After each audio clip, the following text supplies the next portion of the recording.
Tawagin niyo na lamang po ako sa pangalang Joel. Ang kwentong ibabahagi ko sa inyo, nangyari sa lugar ng Negros, sa isang baryong hindi ko na lamang papangalanan pa. Taong 1999 yon at malapit na ang araw ng mga patay. Nung mangyari ang karanasan ko na ito, binatilyo pa lamang ay kay Tio Tonyo na ako nakatira. Nang maghiwalay kasi ang mga magulang ko ay kung saan-saang kamag-anak na ako naninirahan. Hanggang sa nabalitaan ng tiyuhin kong si Tio Tonyong nangyari, kaya't kinuha nila ako ni na Tia Amalia at dinala sa kanilang probinsya at doon na nanirahan. Para naman hindi ako magiging pabigat sa pamilya ng tiyuhin ko, ay tumutulong-tulong ako sa lahat ng gawaing bahay. Sumasama din ako sa trabaho ni Tio Tonyo. At kapag sumasahod ako ng konti ay nag-aabot ako kay Tia Amalia ng kalahati sa perang kinikita. Nang sa ganoon kahit papano ay may naiambag man lamang ako sa pagkain. Sa paglipas ng panahon ay naging maayos ang paninirahan ko sa kanila. Naging mabuti sila at ramdam kong anak na rin ang turing nila sa akin. Isang umaga noon, dumaan sa bahay ang kaibigan kong si Edgar. Tinanong ako kung may trabaho ba raw akong gagawin kinabukasan. Hindi pa man ako nakasagot o nakapagtanong kung saan kami pupunta, ay sinabi niya na kaagad sa akin pupuntahan daw namin sa Karatig Barrio si Merna, ang dalagang nililigawan niya.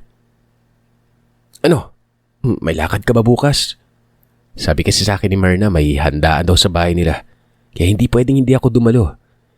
Naiya naman akong pumuntang mag-isa at saka palagi ko sasagutin niya na ako eh. Paliwanag niya. Anong oras ba yung handaan at anong oras ba tayo pupunta kung sakali man? Siguro mga alas 5 ng hapon tayo pupunta. Ano, sama ka?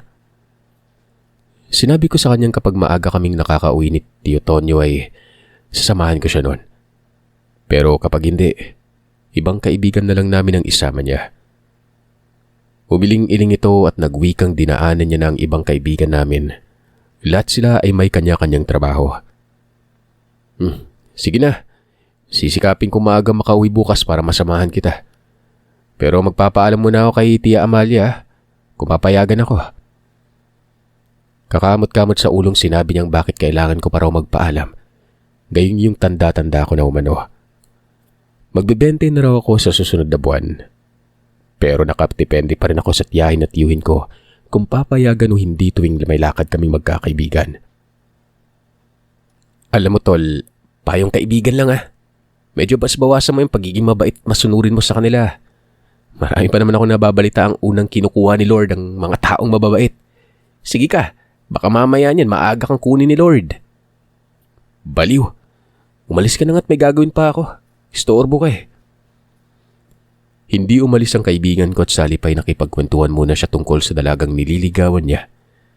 Hanggang sa nauwi na nga ang usapan namin tungkol sa trabaho. Kinagabihan, nung nagapunan na kami ay nabanggit ko kay Tio Tonyo ang tungkol sa paanyaya sa akin ni Edgar. Binanggit ko rin sa kanya ang baryong pupuntahan naming magkaibigan nun. Saglit na tumigil sa pagsubo ng pagkain ng tiyuhin ko, tumingin sa akin ng diretsyo. Saang baryo ka mo kayo pupunta? Tanong niya. At sa mga sandaling yon ay nakakunot na ang kanyang noo na siyang ipinagtaka ko. Muli ay sinabi ko kay Tio Tonyo kung saan.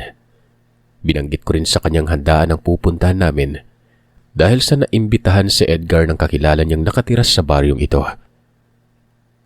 Saglit na nagkatinginan si Tia Amalia at ang tiyuhin ko bago ito muling nagsalita. Alam ba ng kaibigan mo yung tungkol dyan sa baryong pupuntahan nyo? Alam mo yung mga bali-balita? Ha? May mga aswang sa baryong yon. Ito pa, hindi lamang iisang pamilya ng aswang yung naninirahan doon kundi marami. Kaya't delikadong pumunta sa lugar na yon, Joel. Anya ba't sinigunda naman ang tiyahin kung iba na lamang daw ang isama ni Edgar kung talagang hindi papapigil na pumunta sa baryong ito. Dahil ngayon pa lang ay sasabihin niya nang hindi siya papayag na sasama ako noon. Pero tiyang ano kasi, pumayag na ako sa paanyaya ni Edgar.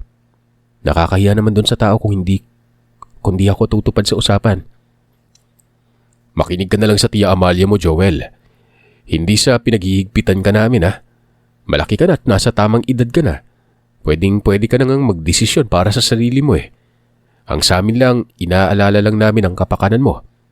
Paano na lang kung may mangyaring hindi maganda sa inyo sa pupuntahang baryong yon?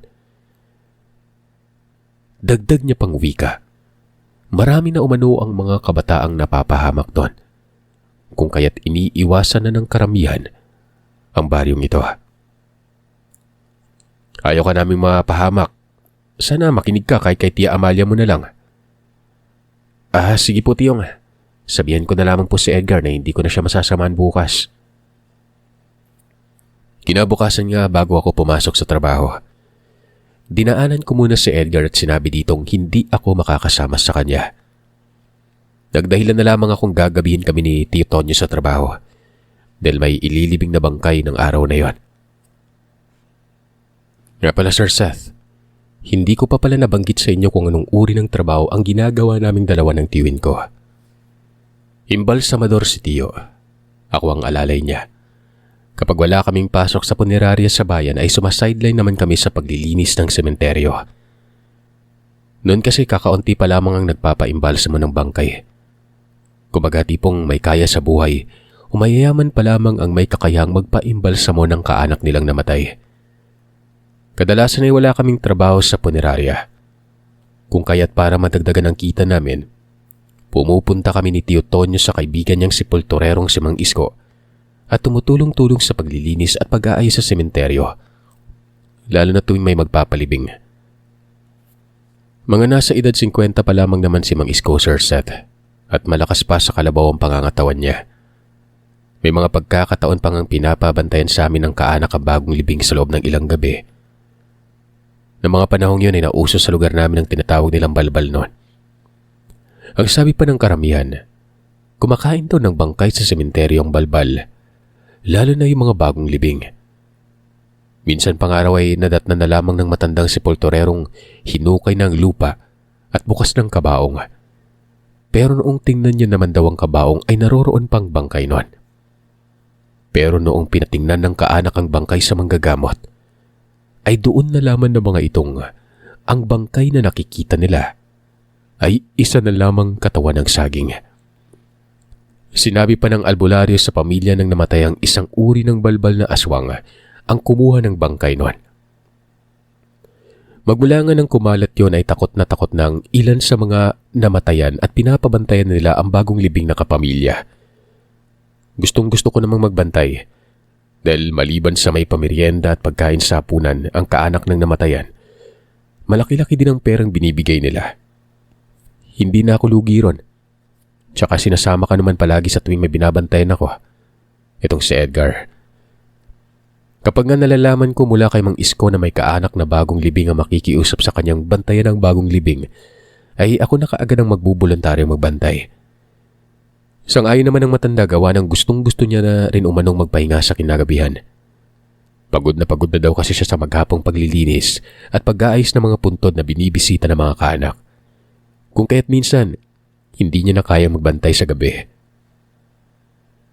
Par, totoo ba yung sinasabi nilang balbal? Tanong ko kay Edgar nung minsang isinama ko siyang maglinis ng puntod sa sementeryo.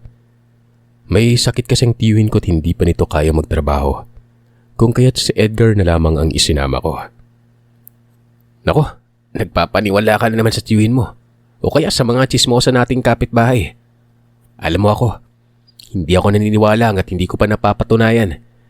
Kumbaga, maniniwala lang ako kung talagang ako na mismo yung nakakita. Ika nga, to see is to believe. Sinabihan niya pa kung alam niya na raw ang totoo kung bakit hindi ako sumasama nung araw ng usapan namin. Kahit hindi ko man umano sabihin ang dahilan, alam niyang hindi ako pinayagan ng tiyuhin ko. At baka tinakot pa raw ako ni Tio Tonyo tungkol sa usap-usapang mga aswang ang naninirahan sa baryong pupuntahan namin nung nakaraan. Dagdag pa nito, kung ano man raw ang sinasabi ng tiyuhin ko, lahat ng yon ay walang katotohanan.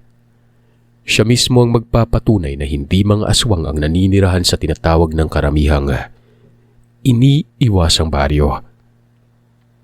Huwag kang magpapaniwala sa mga sabi-sabing Mang Tonyo, tol. Hindi totoo yung mga yan. Tingnan mo, nakauwi naman ako ng maayos eh. Tumango na lamang ako at sinabi sa kanyang hindi naman sa naniniwala ako sa sinabi niya. Ang akin lang, ayaw kong sawayin sila. At higit sa lahat ay ayaw ko ding magalit sila sa akin. Nga pala par, sa susunod pwede bang isama mo naman ako kapag nag-imbalsa mo kayo ni Mang Tonyo sa kabilang baryo? Naburyo na kasi ako dito sa baryo natin eh. Sige, sabihan kita kapag may trabaho kami ni Tio ah. Habang abala kami sa paglilinis ay nakita ko na naman ang matandang babaeng palaging may bitbit na sako at namumulot ng mga kandilang na tuyo na sa puntod. Hindi naman gaanong katandaan ng lalaking natanaw ko. Sa tingin ko pa nga ay mga nasa edad 40 anyos mahigit pa lamang ito. Maya-maya pa ay kinalabit ko si Edgar at tinanong kung kilala niya ba ang matanda. Ilang araw ko na kasing napansing nasa sementeryo tuwing extra ako sa paglilinis ng puntod ng matanda. Saglit lamang na tinapunan ng tingin ni Edgar ang matandang tinutukoy ko bago ito nagsalita habang nasa ginagawa ng katuon ng pansin. Yan ba? Ang alam ko siya si Manang Brenda eh. Doon niya nakatira sa baryo kung saan pinapaiwas ka ng tiyo mo. Sagot niya. At nagpapahabol pang nagwikang may aswang baraw na baliw. Sabay hagalpak ng tawa nun. Nagtaka naman akong nakailang beses na sinipat ang ali. Dahil sa sinabi niyang baliw ito, kung titingnan kasi ang tindig at ang kinikilos ng matanda ay mukha naman itong matinunon. Kung hindi nga lang madungis ang kasuotan niya at sira-sira ang sakong ng mahabang palda, hindi gulo-gulo ang buhok ay mapagkakamalan itong galing sa mayamang angkan. Maputi ang ali. Matangos ang ilong. Kahit na madungis sa mukha ay hindi maitatago rito ang kagandahang tanglay. Baliw? Parang hindi naman tol. Tsaka ang layo naman ng narating niya kung doon siya nakatira doon sa baryo. Muli ay bumungisngis naman si Edgar at sinabing walang malayo at malapit sa isang taong baliw. Dahil hindi na daw alam ng taong wala sa katinoang pag-iisip kung saan ito napapadpad. Bastang ginagawa lang nito ay lakad lang ng lakad hanggang sa mapagod. Tsaka totoo ang sinasabi niyang nakatirang aling yun sa baryong ito. Dahil minsan niya umanong nakita si Manang Brenda sa baryo ng nililigawan niya. At sa pagkakaalam niya, malayong kaanak ito ni Merna. Nakailang beses na nga raw na itinali si Manang Brenda ng pamilya nito sa loob ng bahay. O kaya naman ay ikinukulong ito sa kwarto para hindi makalabas. Gawa ng nag-aalala ang pamilya nitong baka may mangyaring hindi maganda sa kanya. Gaya na lamang ng baka mapagtripan ito ng mga lasing o kaya'y mabundol ng sasakyan sa kalsada. Kaya lang kung minsan ay nakakatakas daw ito. At ayun na nga, nagpapagala-gala ng ali at nakakarating kung saan-saan. Ganun ba? Kawawa naman paling matanda. Samit ko at muling tinignan ng ali na patuloy pa rin sa pagkukutkot ng mga tunaw na kandila. Sa maghapong yun ay hindi lumabas ng sementeryo ang matanda. Nagpaikot-ikot lamang ito sa loob. At kung minsan nga kapag napapadaan ito sa pinagpapwestuhan namin ni Edgar, ay nahuhuli kong tinitingnan niya ako ng masama at pailalim. Pero binabaliwala ko lamang ang ginawang yun ng matanda. Inisip ko na lamang ang sinabi ni Edgar na baliw nga ito. Kaya't ganun na lang makatingin. Samantalang ang kaibigan ko naman ay patuloy lamang sa ginagawa't sa palagay ko ay hindi niya napapansin ang masamang titig ng ali tuwing napapadaan ito. Makalipas ang ilang oras at mga pasado 5:00 na, ay sinabi sa akin ni Edgar na malapit na siyang matapos maglinis ng mga puntod na nakatokas sa kanya. Bilisan ko daw ang ginagawa ko at baka abutan na kami ng dilim bago makauwi nun. Biniro pa ako ng mokong surset at sinabihang kaya natatagalan daw ako sa ginagawa. Dahil sa kakatingin kay Manang Brenda, mukhang gusto ko din umano yatang mamulot ng mga tuyong kandila. Pabirong minura ko naman siya at nagmadali nang nilinis ang puntod na nakatoka sa akin noon. Ilang minuto naman ang nakalipas. Lumapit sa amin si Mang Isko at nagtanong kung hindi pa daw kami uuwi. Maya-maya pa po Mang Isko, tatapusin lang namin tong ginagawa at baka biglang dumalaw bukas yung kaanak ng nasa puntod na to eh. Siya sige. Dalian niyo lang riyan para hindi kayo abutan ng dilim. Alam niyo naman itong mga nakaraan langin laganap na naman dito sa lugar natin ng aswang. Pambira, mukhang hindi nga lang balbal ang namiminsala dito sa lugar natin eh. Ano ho? Hindi lang balbal? Kahapon may nadaanan na naman akong bangkay ng hayop doon sa sitio namin. Abay wakwak yung tiyan. Wala nang lamang loob nung makiusyoso ako. Saglit na nagkatinginan kami ni Edgar.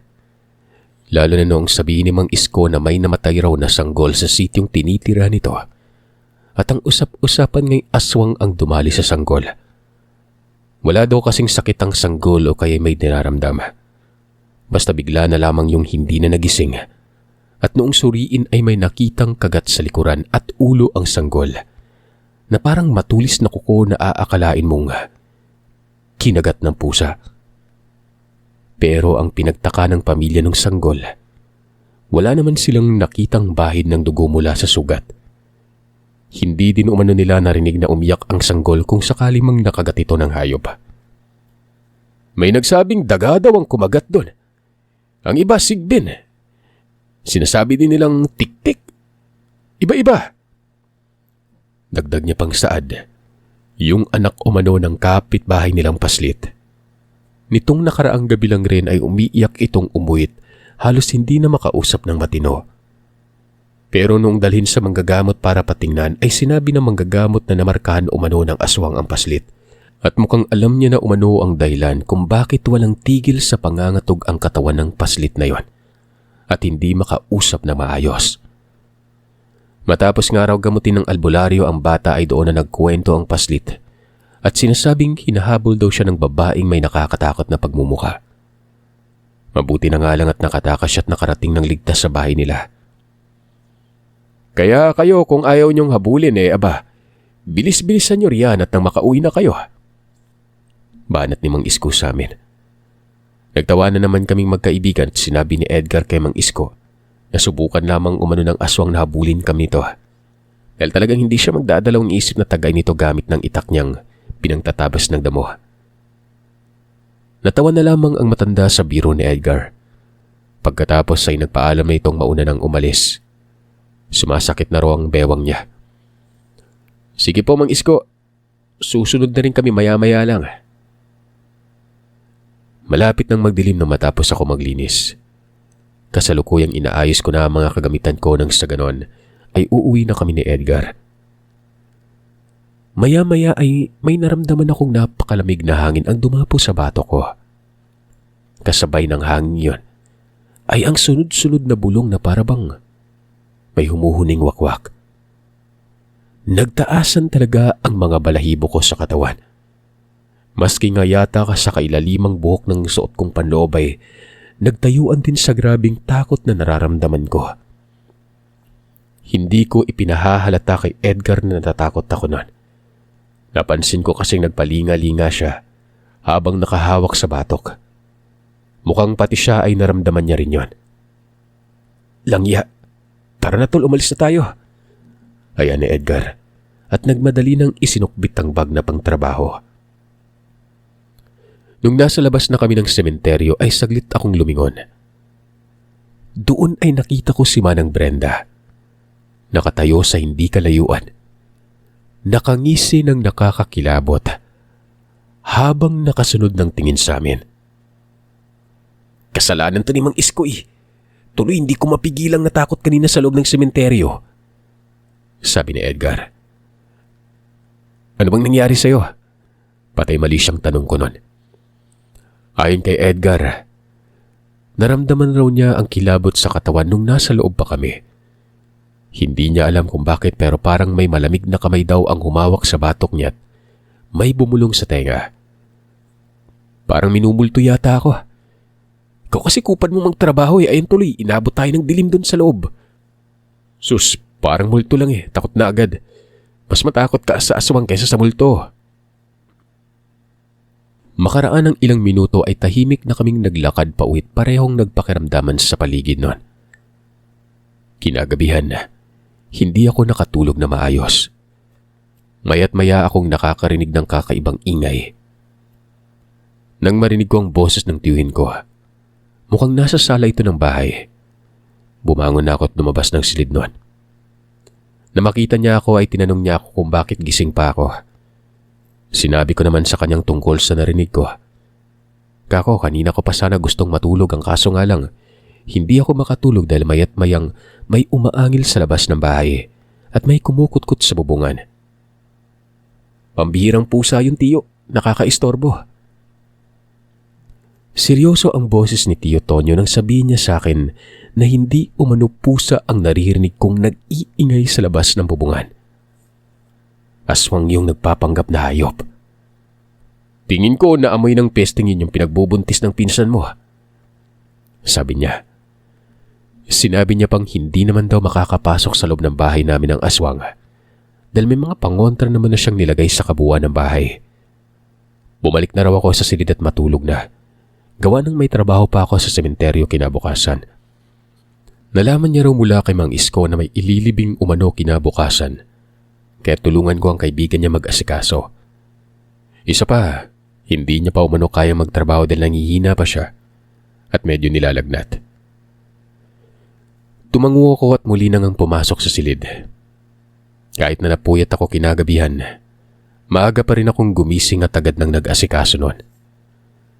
Bago ako dumiretso sa trabaho ay dinaanan ko na muna si Edgar sa bahay nito. Sabay na kaming pumasok.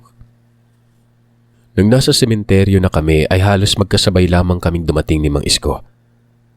Pero pareho kaming nagulat na makita naming parang kinutkot ng kung anumang hayop ang lupang pinaglibingan ng bangkay nung nakaraang linggo lang. Napakalalim ng butas noon ang tingnan ko. Narinig kong nagtanong pa si Edgar kung sino ang naghukay sa pinaglibingan. Mabuti na lang at hindi umabot ang ginawang hukay na yun ng kung sino man hanggang sa kabaong. Pambihira naman talaga, oo. Mabuti na lang talaga at hindi umabot sa kabaong to.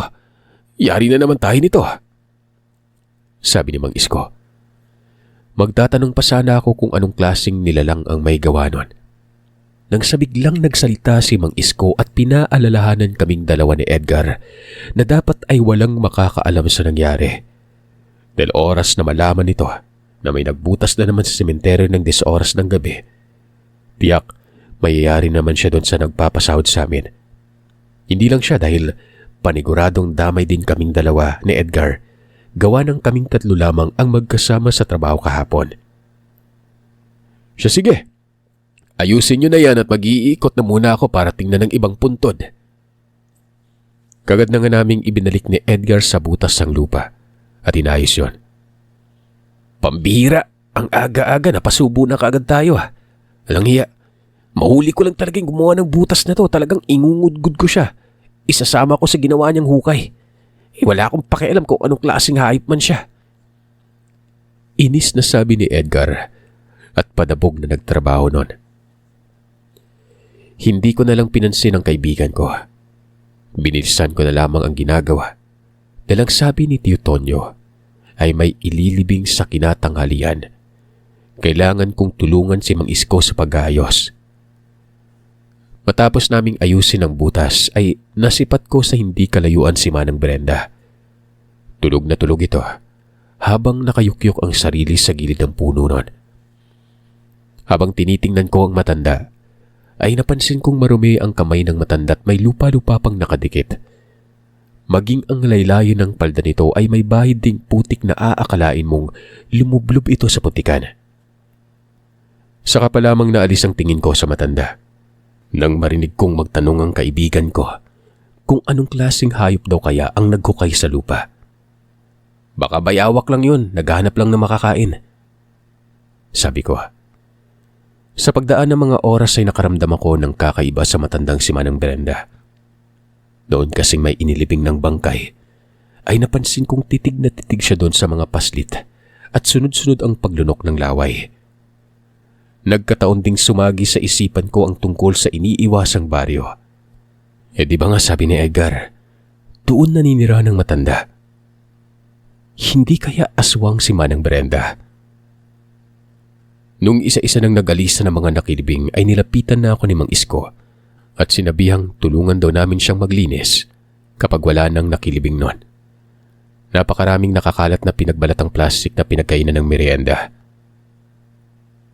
Mang Isko, matanong ko lang. Gaano na po katagal na nagpabalik-balik dito sa sementeryo yung matandang yon? Sabay nguso ko kay Manang Brenda. Umiling-iling si Mang Isko at nagwikang hindi niya matandaan. Abala daw kasi siya sa pagtatrabaho lalo na kapag siya lang mag-isa. Kung kaya't hindi niya namamalayang pumapasok sa sementeryo ang matandang sinasabi ko. Katunayan nga raw niyan, kung hindi ko siya tinanong tungkol dito ay hindi niya rin ito mapapansin. Isa pa, marami man ang mga kabataan at matatandang nangangalakal na pumapasok sa loob ng sementeryo, kaya't hindi niya napagtutuunan ng pansin ang matandang ito. Nung tuluyan ng umalis ang lahat ng nakilibing, ay kaagad nang nilinisan namin ang mga basurang naiwan. Matapos naming ayusin ang nicho, ay sandali muna kaming nagpahinga at tumungga ng alak na dala ni Mang Isko. Pampaalis pagod lamang umano ayon pa kay Mang Isko noon. Makalipas ang ilang sandali, magtatakip silim na, napagpasya na naming umuwi na. Nauna nang umalis si Mang Isko at kami na ang inutusan itong magligpit ng gamit. Nung naglakad na kami palabas ng sementeryo ni Edgar, sandali ko pang nilingon ang pinanggalingan namin at sinipat-sipat ang matandang baliw. Pero hindi ko na ito nakita pa. Kaya't naisip kong baka lumabas na yun ng sementeryo. Bahagya pa akong nagulat nung tapikin ako ni Edgar at tinanong kung sino ang tinitingnan ko. Mabilis ko naman siyang tiningnan sabay iling at sinabihan itong umalis na kami. Kagad na nga kaming lumakad. Pero makalipas ang ilang sandali at sa pakiwari ko, ay mga nasa kalagitnaan pa lamang kami ng paglalakad pauwi sa bahay.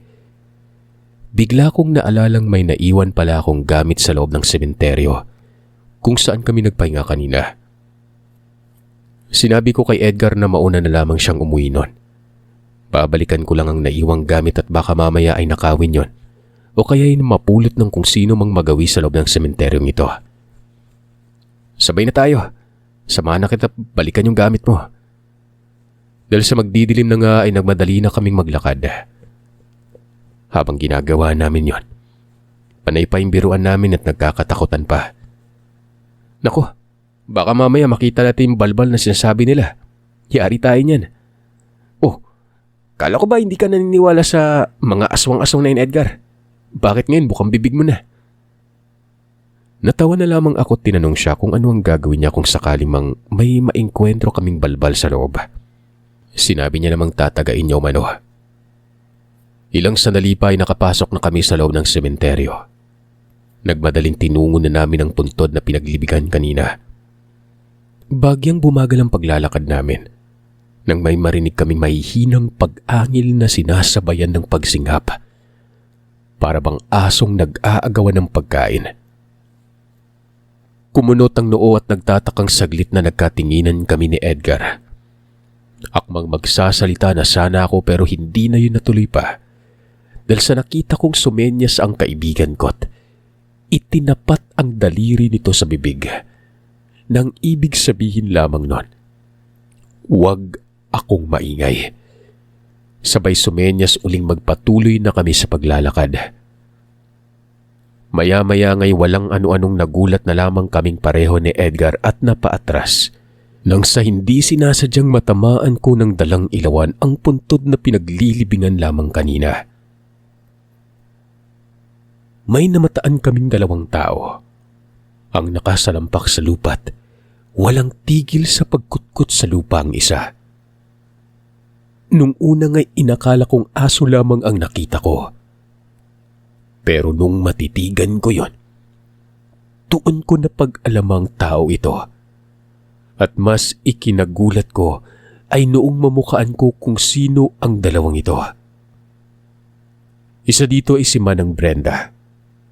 At ang isa naman, si Mang Isko. Walang ano-ano ay biglang lumingon sa amin ang dalawa. Halos lumuwa na ang mga matang namumulat bumubulwak ang mga laway ng mga itong walang humpay ang pagtulo. Nakita kong kaagad na hinugot ni Edgar ang itak na nakasukbit sa bewang at nagmadali nang maglakad papalapit sa dalawa habang nakauwang ang itak nun. Pero bago pa man siya makalapit sa dalawa, biglang naging mabagsik at nakakatakot ang nilalang ang dalawat mabilis nang kumaripas ng takbo palayo. Malutong na nagmura ang kaibigan ko. Sinabi niyang aswang ang dalawa. Sigurado siya doon at hindi siya pwedeng magkamali. Hindi naman ako nakakibo sa kinatatayuan. Pakiramdam ko ay nanigas bigla ang mga paa ko at hindi ko yun maigalaw-galaw. Anak ng pating, palagi nating kasakasama kapag sumasideline tayo dito sa pagtatrabaho. Siya pala yung balbal, sabi ni Edgar at naglakad pabalik noon. Saka pa lamang ako nakagalaw nang tapikin ni Edgar ang balikat ko at sinabihan akong magmadali na daw kaming lumabas. Dahil delikado kami doon oras na bumalik ang dalawa. Ang gawin namin ay i-report ang nangyari at punta ng bahay ni Mang Isko. Yun nga ang ginawa namin, Sir Seth. Kasama si Tio Tonyo matapos i-report ang nangyari sa sementeryo at ang tungkol doon sa butas na pinatakpan ni Mang Isko kaninang umaga. Pinunta namin ang bahay ng matanda para kumprontahin. Pero nagulantang kami sa mga nalaman tungkol sa matanda. Kamakailan lamang ay naging usap-usapan na palang aswang ito. At ang hinala ng iba, ito ang aswang na pumatay sa sanggol at sa mga alagang hayop na mga kapitbahay. May mga nakakapansin ding may matandang babae daw ang pumupunta-punta sa bahay ng Mang Isko. At base sa pagkakasabi ng mga taong nakausap namin, kahawig yun ni Manang Brenda. Ang hinala nga raw ng lahat ay aswang ang babae at hinawaan si Mang Isko. Wala din namang may nakakaalam kung anong relasyon ni Mang Isko dun sa babae, kaya't nananatiling misteryoso ang babaeng dumadalaw sa kanya. Para hindi na bumalik pa ang matanda sa kubong tinitira nito, pinagtulungan nilang sirain yon. Pinagtatapon ng ibang mga kagamitan ng matanda. Marami din akong nakitang bote na may lamang langis at nung buksan ng isa sa mga taga-sitio ang bote, sumigaw mula doon ang napakabahong amoy. Ayon pa sa kanila, tingin nila ay ginagamit ang langis na yun ng aswang. At para hindi na mapakinabangan pa ng nilalang, inilibing nila yun sa lupa kasamang ibang kagamitan ng matanda. Pag-uwi namin sa bahay ay tinanong ko si Tio kung paano sila nagkakilala ni Mang Isko. Ayon naman sa tiyuhin ko, nakilala niya ito at napag-alaman niyang isa itong sepulturero. Nang minsang makita niya itong nakahandusay sa tabi ng kalsada at walang pagdadalawang isip na tinulungan niya. Si Mang Isko din naman ang nagsabi sa kanya na kung kailangan namin ng extra kapag walang gawa sa punerarya, ay pwede kaming umekstrang maglinis ng mga puntod. Anito pa, pambihira, bantay sa lakay pala umano ito. Ilang bangkay na raw kaya ang nakuha nito sa sementeryong pinagtatrabawan niya. Sinabi ko rin sa kanyang kaya pala sa tuwing uwian na ay palaging nauuna itong si Mang Isko. Hindi ito sumasabay sa pag-uwi at nagdahilan na lamang ng kung ano-ano. Yun pala'y hinihintay lamang nitong makaalis kami. At kapag wala na ay saka siya babalik para manginain ng bangkay kasama ang babaeng si Manang Brenda. Magmula rin ng gabing nakita namin ang nilalang ay hindi na pumunta pa kahit kailan ang kaibigan ko sa baryo kung saan niya nililigawan si Merna. Matakot daw kasi siyang baka doon dinala ni Alice si Mang Isko at kapag nakita siya nito ay tambangan siya ng mga aswang at hindi na makalabas pa doon. Paglipas naman ng mga araw at linggo, wala na kaming balita pa sa matandang sepulturero.